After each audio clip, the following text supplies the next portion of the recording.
It's your tour guide around the SWAC Wells. How long the tour bus, so let's go. Wednesday and Sunday out when you can take the tour. Hop on now, we starting out. Texas land, the Panthers shout. Tigers roar in deserts drought. What's that whisper? Ain't no doubt. Next to Boot got Jags to see. More tigers prowling, making others flee. Arkansas, a quick short spree. Golden Lions, they run free. How long the tour bus, so let's go. Wednesday and Sunday out when you can take the tour. We love the sip, so we raising cheers. Delta doubles, fueling fears. Braves and Tigers through the years. Echo loud in crowded spheres. Swing through Bama, hear them call. Hornets buzzing, stand up tall. Bulldogs barking in the hall. Feel the rhythm break or fall. Sunshine State, we ending last. Rattlers creeping, moving fast. Join the chorus, make it blast. Wildcats past and future, hold it fast. SWAC stories on the stage. Every chapter turning page. All right, everybody, what is going on? How y'all doing? Welcome to another edition of SWAC Talk, the show we cover the SWAC inside and out. And I am the tour guide around the SWAC Wells coming at you. And we are going to start our spring football series. And I'm going to start this with mainly just kind of some questions and thoughts about each team. This is probably run through spring practice and probably even afterwards. So I'm looking at it more as just an early thoughts and questions on each team. So we'll go team by team, and just kind of just say what I got to say about everybody. What I'm nothing really concrete. Obviously, no predictions because it's still early. I mean, we haven't even had a lot of spring games yet. You know what I'm saying? We still don't know the final makeup of teams' rosters and everything. So this is more just like some things that I'm looking at, thinking about each team moving into the 2025 season. So we're going to start with the Alabama A&M Bulldogs, and of course they have a new head coach, Coach Sam Shade, coming over from Miles. So we'll start off with them, and then we'll kind of just make our way alphabetically. But we do have a special show live on Wednesday. I'll be joined by my brother, Coach 67 Sports.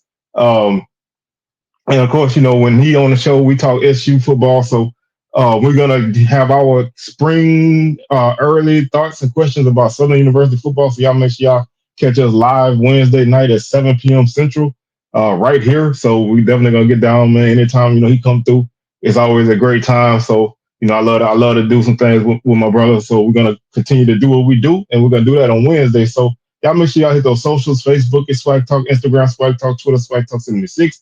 Also, don't forget to like the video, comment, and share, and subscribe to the channel if you haven't done so already. Of course, we done made it through the basketball and everything, and now it's football time. So, hopefully everybody swing back through, because I know football is king. So y'all swing back through and get down with us. So let's go ahead and start this thing off right by talking about the Alabama A&M Bulldogs. Of course, they went 6-6 last year, 4-4 in conference. The definition of average, 500 on both sides. That was not enough to keep Coach Cornell Maynard employed with the Bulldogs. So for the first time since the 2018 season, Coach Maynard would not be on the sidelines for the Bulldogs, and entering is Sam Shade, who took over, coming over from Miles College. Of course, he had a pretty successful stint there, and so now he's a Bulldog. And so we're gonna kind of take an idea of, take a quick look at who he is. Of course, I did do a video about this hire. So if you want to, get more in-depth thoughts on that portion of it, then, I'll link the video in the description. But also, we're not going to really, spend a lot of time on where he was, but he came from Miles. and he coached them for 3 seasons, compiled an 18-15 record and a 15-7 mark inside the conference. The 2024 team won the conference title and reached the second round of the playoffs, where they fell to Valdosta State, ironically coached by new Prairie View head coach Tremaine Jackson. So that was a SWAC matchup in D2. So in 2023, the Bears finished 7-3 and 6-2 in conference. That season included the program's first win over a Division I opponent when they beat Alabama State, and they had a 9.2 average margin of victory. It also was an improvement over his first season, in which Miles went 1-9 and 1-5 in conference. So, as you can see, he took this team from a losing record to a conference title and a playoff win in basically in 3 seasons. So he did a good job of coming there and establishing the culture and turning the team around. It's going to be interesting to see how he does in Huntsville. A&M is not a bad program. They just haven't really had the consistent success that you want. Of course, they hit their high marks in the 2029 season, spring of 2021, which they won the SWAC championship, and then in the fall of 2021, which they were right there in the mix in the East Division. Other than that, they've been basically teetering around 500 in conference, a little bit below 500 in conference. And so by virtue of that, you kind of put yourself in a position to where, these changes need to be made. So right now, I think they are just looking for positivity, and, having a new coach always injects a little bit of that. And so with this team, basically starting spring practice, and now their spring game is on April 12th. We're gonna get a somewhat idea. Of course, you don't get a full idea of what a team is in the spring because, especially with the transfer portal, teams aren't exactly where they're gonna be when they kick off the season. So we're not going to really put a lot into this in terms of what they what they expect from these guys. Um, we just know that there's going to be a new sheriff in town, and there's going to be some new philosophies. Obviously, A&M's been an offensive team since Coach Maynard's been there, and this past season wasn't any different. They averaged over 30 points per game on offense. They averaged over 184 yards per game on the ground with 23 touchdowns. They averaged 4.7 yards per carry. Offensively and through the air, they averaged 260 yards per game through the air with 22 touchdowns, 15 interceptions, giving them a total offense average of 444 yards, 6 yards per play with 46 total touchdowns. The problem with A&M was on the defensive side of the ball. They gave up over 219 yards through the air and 25 touchdowns. 24 touchdowns to only 9 interceptions, and they gave up 148 yards on the ground, 4.9 yards per carry with 16 touchdowns. Opponents 367 yards per game through the total offense and 48 total touchdowns. So if there's any place that I want to see improvement, and my first real question or thought about this team is defensively, can they take a step? Of course, with new coach, they brought in, I think they brought in 32 new guys on both sides of the ball in the signing period. So that's a nice influx of new blood. You're looking for a team that can step up on defense and be more physical. Of course, they were a decent team against the run. They weren't great, they weren't bad, but they were right there in the mix. They gave up some big plays through the air. And they also, gave up 38% on third down and 38% on fourth down. So they did a decent job. They forced 18 turnovers on the season. It's just going to be interesting to see who takes a step on defense. Can they continue to get better on this side of the ball? I mean, they've had their moments. Of course, they had some talent on the defensive side of the ball. A guy like Amari Pate is a guy who was a really solid defensive back for them in previous seasons. So you kind of expected him to maybe continue to step up and take a leadership role. Last season he only played in 5 games last year. When I guess he went down But he had a pretty solid season before he went down. But 2023 he was a really solid contributor in the secondary. Um, they're losing a lot on defense in terms of their leaders. Cortez Andrews was their leading tackler. He's gone. They do return Marvin Smith. Um, he was their second leading tackler. He had 63 tackles on the season, 7 tackles for loss, 2.5 sacks, um, 1 pass breakup, 2 quarterback hurries, 2 forced fumbles. So he's a guy who's coming back. Um,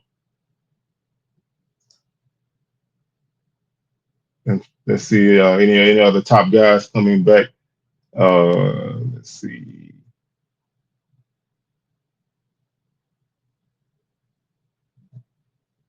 Demetrius Biombi, he's also coming back. He was the fourth leading tackler on the team. He had 42 tackles, 3 tackles for loss, 1.5 sacks, pass breakup, 2 quarterback hurries.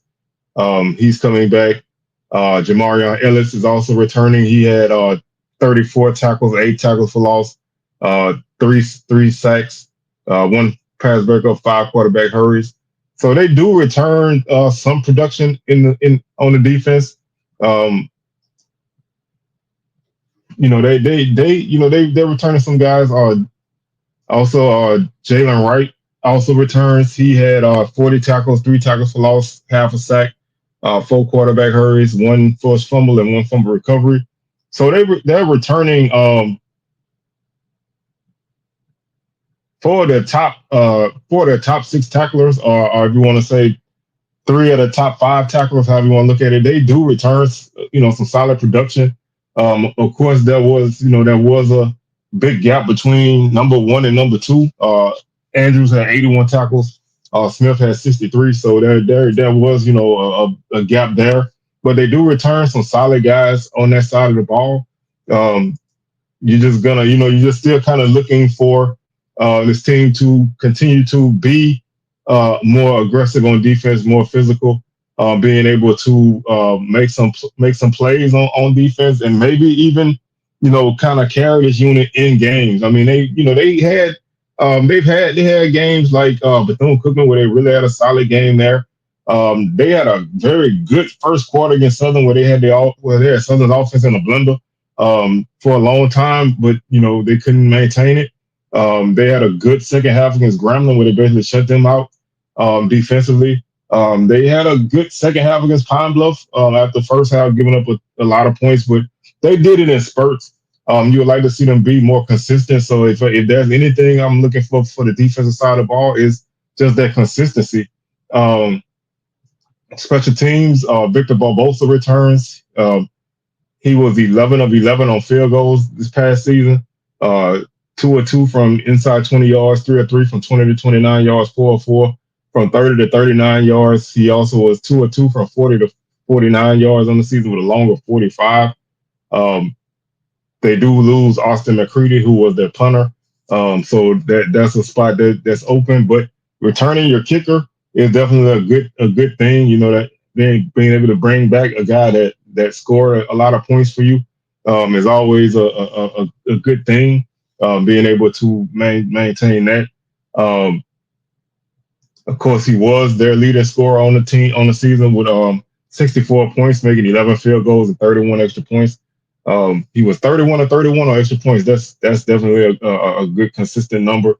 So you like that and expecting him to continue to get better. And as he's gonna be a bigger weapon for a team that is running a new system with new guys in place. So you always want to have that option of being able to get those points when you get in scoring range. Looking at before we get to offense, which is obviously where this team made their hay, so to speak. On the return side,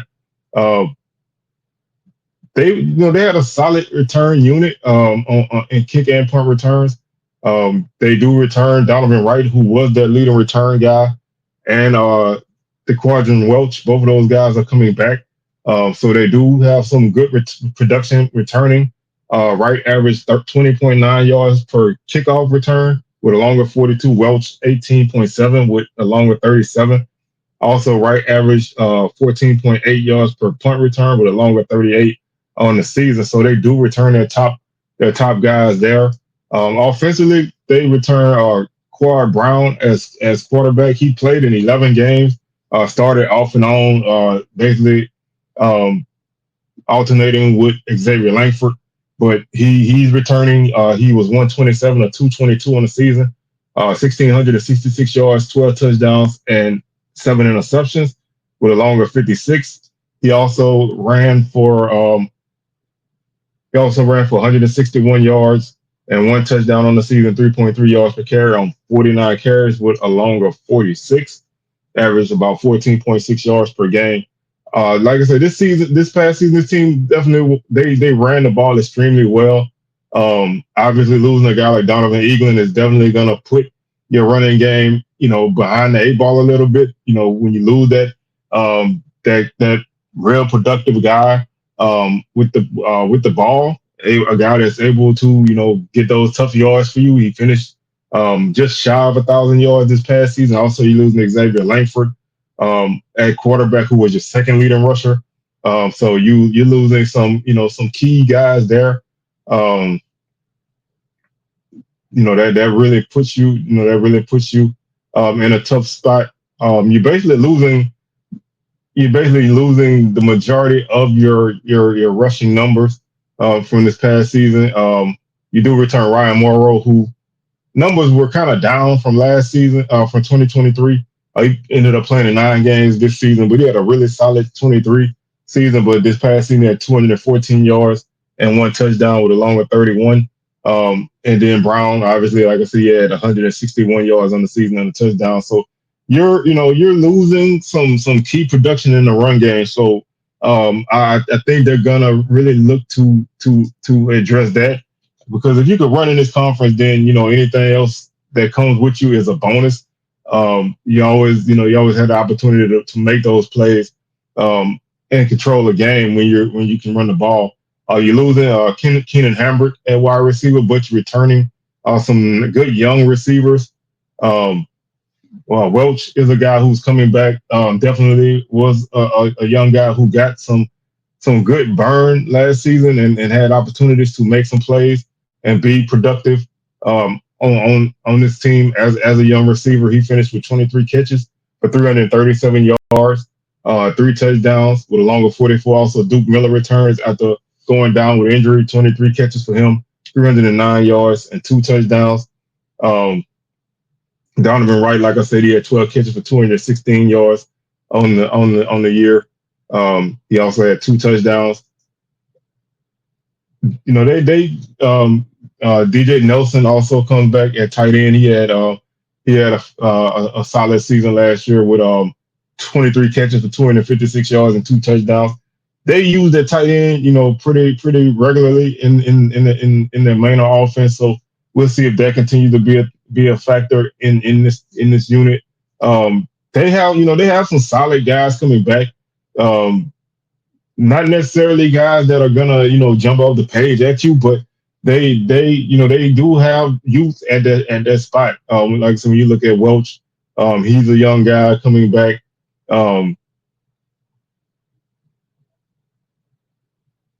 Wright is a redshirt junior. Welch is a well, they have him listed as a freshman, but he did play last year. So this unit, they're returning some solid guys. Of course, Duke Miller is a redshirt junior. Like I said, we'll see where this team goes offensively. It's going to be interesting to see how things work out. Of course, with guys who are guys who are returning, they're not necessarily slated to take over spots, because a new coach has new thoughts and new ideas on who he wants to play. So it's going to be interesting to see how this team goes. I mean, when you kind of take a quick look at what Miles did did this past season offensively and defensively, it can give you a slight idea of what this team can be. Um, we want to take a real quick look at that before we get up out of here, just to kind of give you an idea of of who this team was and how they operated. Um, that kind of gives you an idea of what to expect.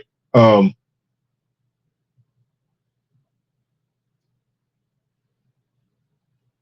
and just kind of looking at the guys who are a part of the staff. If they came over with him, then you kind of get an idea of what you want from them. Of course, Dennis Alexander is the offensive coordinator at A&M. He was the offensive coordinator at Miles, so you do have some synergy there. You can kind of see kind of what they want to do. Um, they finished. With Javante Leatherwood as the 33rd ranked nationally. Um, they led the conference in rushing touchdowns. Leatherwood also was 43rd in the league in the country in total touchdowns. Um, so you can kind of get an idea of what to expect from them when you look at what Miles did this past season. Um, they were a team who wanted to run the football. They ran the ball for 162 yards per game. They averaged 4.5 yards per carry. They ran the ball 467 times on the season. They had 24 touchdowns. They threw the ball for 176 yards per game. So they were a team who ran the ball more than they threw it. They averaged 300. They threw the ball 355 times. They had 192 completions and 21 touchdowns with 7 interceptions. When you kind of compare that to what A&M did this past season, uh, they ran the ball 200 and they ran the ball. Where is it? They ran the ball 466 times on the season. Of course, Miles ran it 467. So they ran the ball basically equal amounts. A&M did throw the ball more this past season. So I kind of, just kind of looking at that, I kind of get the idea that they're probably going to lean on the run game a little bit more. But with new guys at that spot, obviously maybe with the strength of the strength of your returning unit is probably going to be your passing game. So I would expect them to maybe throw the ball a bit more until things get established with the run game. But they're going to definitely be a team that wants to run the football. I mean, when you look at what they did at Miles, that's definitely going to be the case there.